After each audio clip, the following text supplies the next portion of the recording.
दोस्तों नमस्कार, मैं गीतेश्वर सिंह राठौर अपने इस YouTube चैनल GSR एडवाइज में आप सभी का स्वागत करता हूं। दोस्तों आज मैं बात करने वाला हूं हेल्थ इंश्योरेंस के बारे में। हेल्थ इंश्योरेंस क्या है?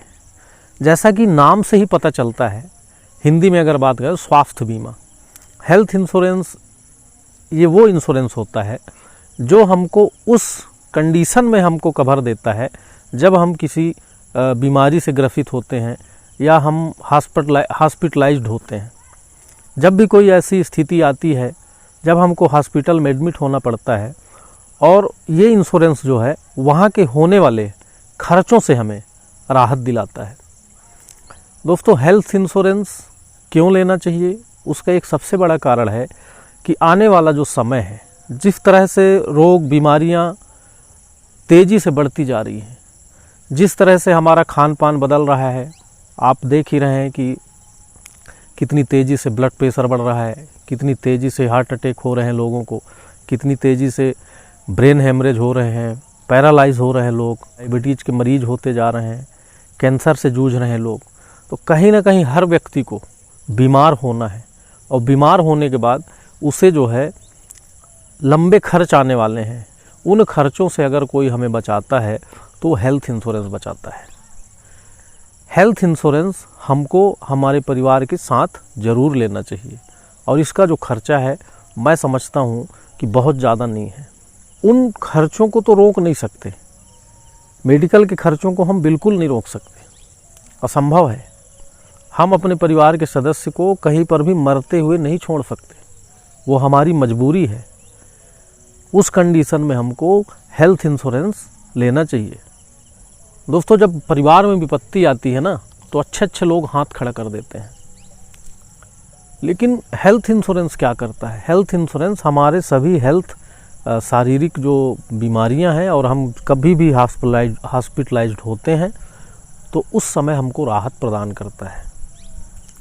हेल्थ इंश्योरेंस में भी अलग अलग तरीके के कवर हैं, जैसे क्रिटिकल इलनेस कवर होता है, जिसमें अलग अलग कंपनियों के अलग अलग कंडीशंस हैं, जैसे 36 प्रकार की बीमारियों को कवर करता है। मेजर ऑपरेशन, जिसमें बड़े बड़े ऑपरेशन शामिल होते हैं, जिनके खर्चे 5 लाख 6 लाख से ऊपर के आते हैं। फिर एक अलग से कैंसर कवर होता है। अभी कोविड के पीरियड में आपने देखा कि कोरोना कवर आया। तो इस तरह से क्या है, स्वास्थ्य संबंधी बीमारियां हैं, उनके लिए जो इंश्योरेंस होता है उसको हम हेल्थ इंश्योरेंस कहते हैं।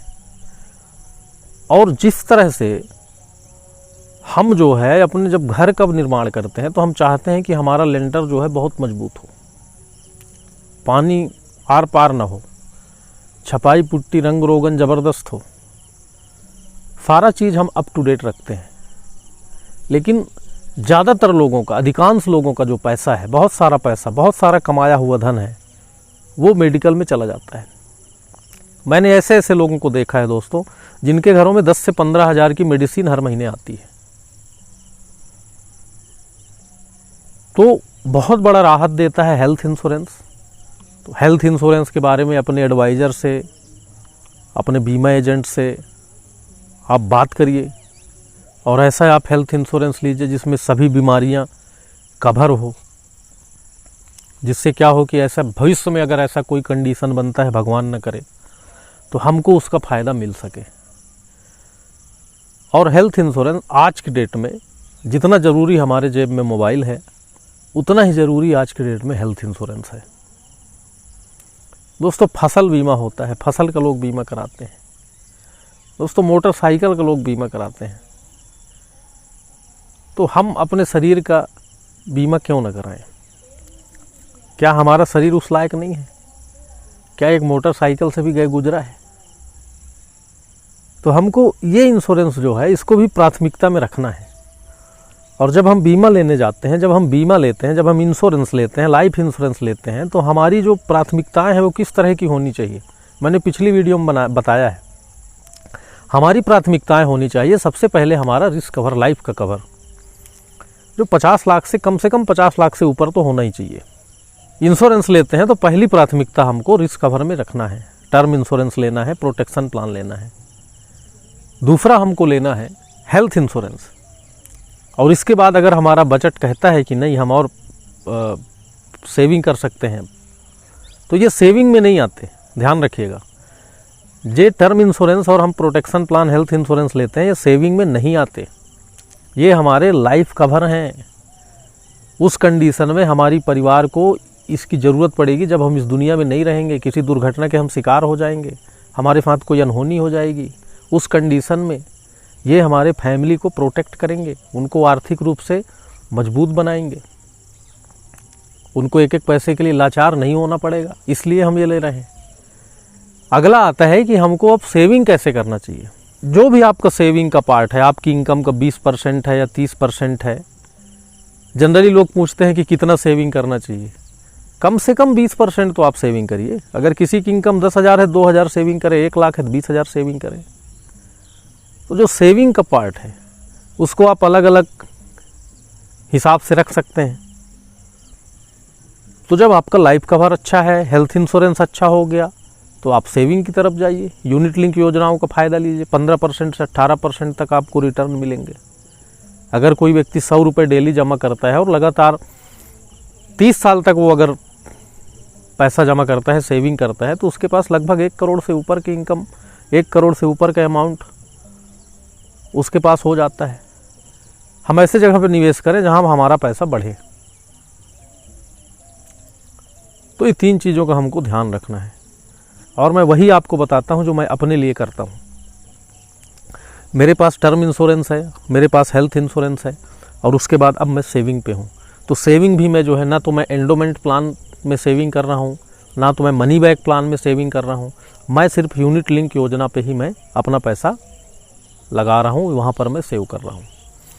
क्योंकि मेरे को पता है कि आज जो महंगाई दर है, इन्फ्लेशन है, वो कहीं ज़्यादा है बैंक के ब्याज दर से।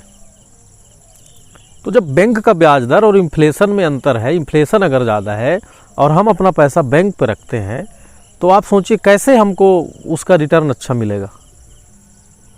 आप सोचिए दोस्तों, 20 साल पहले जिस आदमी की इनकम 3,000 हुआ करती थी, आज उसकी इनकम 60,000 70,000 है। अगर 60,000 भी जोड़े तो कितना गुना बढ़ गया पैसा? 20 गुना बढ़ गया।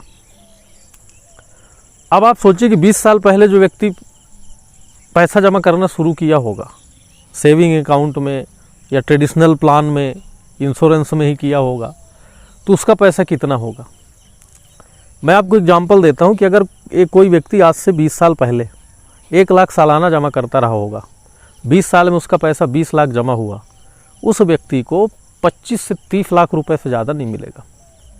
ट्रेडिशनल प्लान की बात कर रहा हूँ, चाहे वो बंदी बस्ती योजना हो, चाहे वो मनी बैक पॉलिसी हो, 25 लाख। लेकिन वहीं अगर हम एक तरफ यूनिट लिंक में जाते हैं और सालाना 1 लाख रुपए जमा करते हैं, तो 20 साल में 20 लाख रुपए जमा हुआ। मैं आपको बता दूं, ये पैसा 1 करोड़ से ऊपर होता है। आप कैलकुलेट कर सकते हैं। तो हमको अपना पैसा वहाँ रखना है जहाँ पर हमारा पैसे का ग्रोथ हो, ना कि नुकसान हो। आप पैसे का गोल्ड खरीदते हैं, गोल्ड का रेट बढ़ता है, ज़मीन खरीदते हैं, ज़मीन का रेट बढ़ता है, लेकिन आप बैंक में रखते हैं तो बैंक का रेट, ब्याज दर उतना नहीं बढ़ता जितना हमको चाहिए। दोस्त, सेविंग करने से पहले या निवेश करने से पहले अपना खुद का आपका एक्सपेरिमेंट होना ज़रूरी है। तो आज के लिए बस इतना ही। धन्यवाद, नमस्कार।